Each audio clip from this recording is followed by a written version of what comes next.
जो वो मेरा ट्रेनिंग मॉड्यूल है कि एक नया नेटवर्क कैसे बनाना है, उसके अंदर मैं हमेशा एक कहता हूं कि लोग बहाना बनाते हैं कि हमारे पास लोग जो आते हैं वो डिस्ट्रीब्यूटर नहीं बनना चाहते, वो कस्टमर बनने के लिए तैयार हैं, यानी कि कंज्यूमर बनने के लिए तैयार हैं। मैं हमेशा उसके अंदर एक चीज कहता हूं कि ये एक एक्सक्यूज है, क्योंकि वो लोग जो जिनके पास तैयारी नहीं है अपने आप को सफल करने के लिए, उनके लिए एक्सक्यूज होती है कि लोग हमारे से डिस्ट्रीब्यूटर नहीं बनते और डिस्ट्रीब्यूटर बन के काम नहीं करते, बल्कि वो कंज्यूमर बन के रहना चाहते हैं। मैं उसको कहता हूं कि किसी को एक अच्छा डिस्ट्रीब्यूटर और इंडिपेंडेंट डिस्ट्रीब्यूटर बनाना एक प्रोसेस है। जैसे हर एक चीज में, you talk about cooking food, you talk about anything, हर एक चीज में जैसे प्रोसेस होता है तो लोगों को लाने में भी प्रोसेस होता है। जो लोग आपके कस्टमर नहीं बनना चाहते, वो जब भी आपको मिले तो आप उनको प्रोडक्ट के बारे में कहानियां सुनाओ, लिविंग टेस्टिमोनियल्स ऑफ पीपल जिन्होंने प्रोडक्ट को इस्तेमाल किया और उससे बेनिफिट हुए, उनकी कहानियां सुनाओ। कहानियां सुनाने से क्या होता है कि हमारा सेल्फ कॉन्फिडेंस बढ़ता है और हम लोगों के ऊपर प्रभाव डाल सकते हैं, राइट? जो आपका डिस्ट्रीब्यूटर नहीं बनना चाह रहा, वो जब भी आपको मिले, जब भी, ये नहीं कि 1 attempt, 2 attempt, 3 attempt, 10 attempts and you give up, no. अगर आपको लगता है कि वो पर्सन आपके लिए पावरफुल है, तो आपको जब भी मिले आपको उसको लोगों की सफलता के बारे में कहानियां सुनानी है। क्यों? क्योंकि कहानियां सुनाने से हमारा कॉन्फिडेंस बढ़ता है और कहानियां सुनाने से हम लोगों के ऊपर प्रभाव डाल सकते हैं। जो लोग आपके बिजनेस में आ गए और बिजनेस के बारे में आके थोड़ी देर के बाद काम करके वो काम नहीं कर रहे, वो जब भी आपको मिले उनको कंपनी के ग्रोथ के बारे में, उनको लोगों की ग्रोथ के बारे में कहानियां सुनाओ। क्यों? क्योंकि कहानियां सुनाने से हमारा सेल्फ कॉन्फिडेंस बढ़ता है और हम लोगों के ऊपर प्रभाव डाल सकते हैं।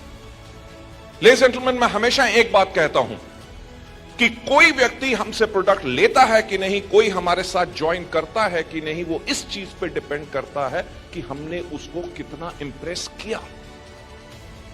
अगर मैं कहूं किसी को जाके कि नीलेश जी और दीपल जी का cheque is average 35 lakh rupees per month, और वो तब भी हमारे साथ ज्वाइन नहीं करता, क्यों? क्योंकि मैं उसको दिखा रहा हूं 35 लाख रुपया, उसको नजर आ रहा है 3,500 रुपया।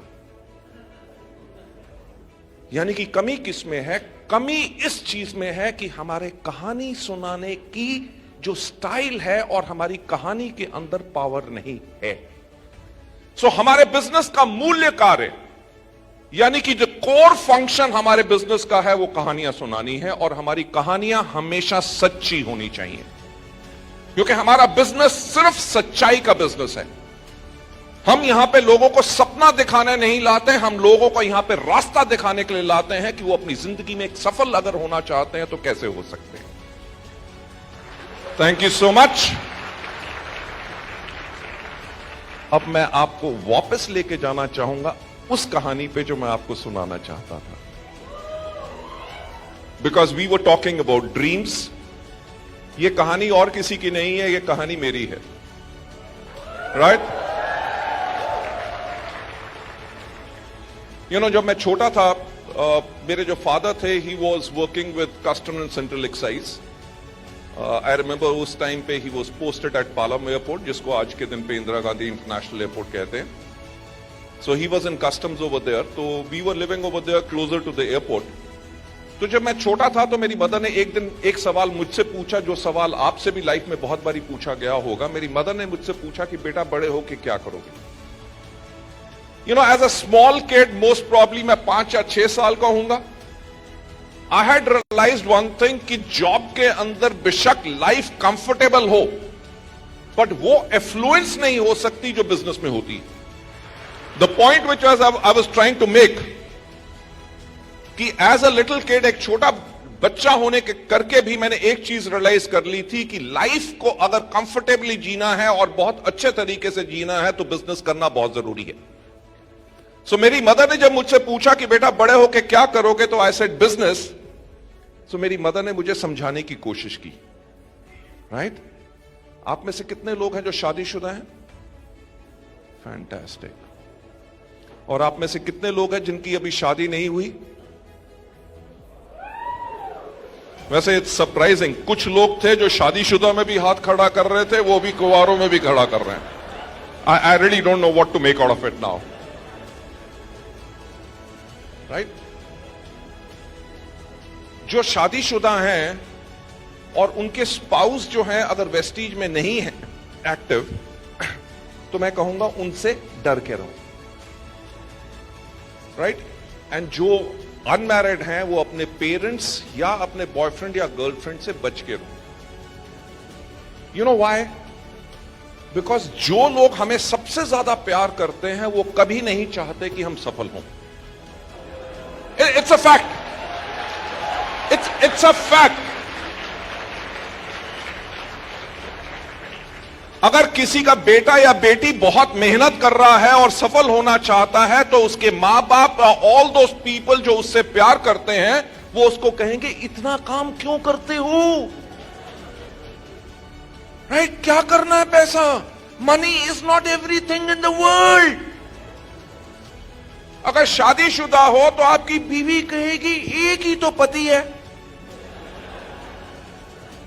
दो दो तीन तीन तो होते नहीं।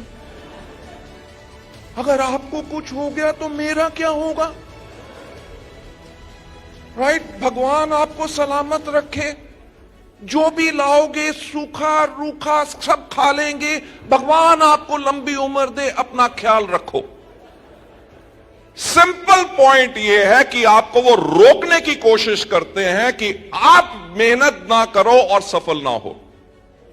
That is the underlying point. जब मैं छोटा बच्चा था, जब मेरी मदर को मैंने कहा कि मैं बिजनेस करना चाहता हूं, तो मेरी मदर ने मेरे को कहा कि बेटा सुनो, बिजनेस करना हमारे खून में नहीं है। यानी कि the hammering started with me जब मैं छोटा बच्चा था, कि उन्होंने कहा कि हमारे खून में बिजनेस करना नहीं है, बिजनेस करना होता है मारवाड़ी या बिजनेस बनियाज या जो कम्युनिटीज जो बिजनेस करती हैं उनके खून में बिजनेस होता है। तेरे दादा नौकरी करते थे, तेरे पापा नौकरी करते हैं, हमारे खानदान में सबने नौकरी की है, इसलिए बड़े होके तू भी क्या करना। अब छोटा बच्चा तो मम्मी से डरता है, मैं भी डर गया, मैं चुप कर गया।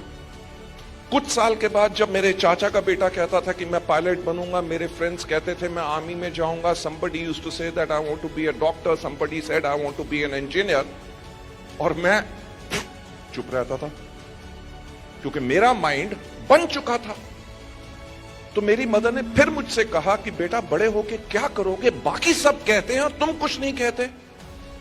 तो मैंने उनको कहा मॉम, आपको कुछ साल पहले ही मैंने कहा था कि बड़े होके मैं बिजनेस करूंगा। बिलीव मी,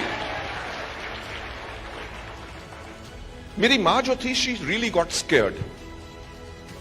उन्होंने कहा देख ऐसा है कि बेटा तेरी दो बड़ी बहनें हैं, उनकी शादी करनी है, उस पे खर्चा होगा, तेरी एजुकेशन पे खर्चा होगा, तेरे फादर रिटायर्ड होंगे, जो प्रोविडेंट फंड एंड ग्रेच्युटी मिलेगी उससे हम एक घर बनाएंगे, जो पेंशन आएगी उसमें से हमारा गुजारा चलेगा।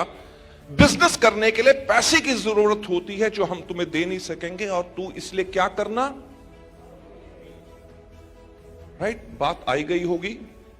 When I reached 10th standard, तो मेरी मदर ने फिर मेरे से एक बारी पूछा कि बेटा this is a very crucial year, कि आपने क्या सोचा है कि you want to do civil services, doctor, engineer, क्या लाइन लेना चाहते हो? मैंने कहा मैं बड़े होके मैं बिजनेस करूंगा। यू वोंट बिलीव, मेरी मां इतनी घबरा गई कि शी टुक माय जन्म कुंडली। आप जन्म कुंडली समझते हैं? मेरी जन्म कुंडली ले जाके उन्होंने इंडिया के बेस्ट से बेस्ट पंडितों और जोशियों को दिखाई। हर एक ने एक बात कही कि इसकी किस्मत में बिजनेस नहीं है।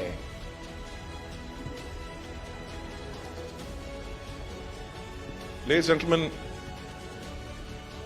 आज के दिन पे I am leading a business group जो हमारा टर्नओवर 4,000 करोड़ से ज्यादा का है, एंड वी आर टारगेटिंग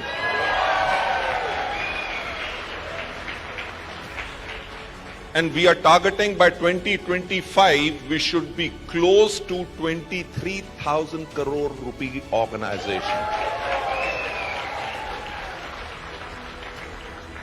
जो बात मैं आपसे कहना चाहता हूं वो बात यह है कि ऊपर से जो आपकी किस्मत में नहीं लिखा वो आप यहां पे नीचे अपनी किस्मत खुद लिख सकते हो।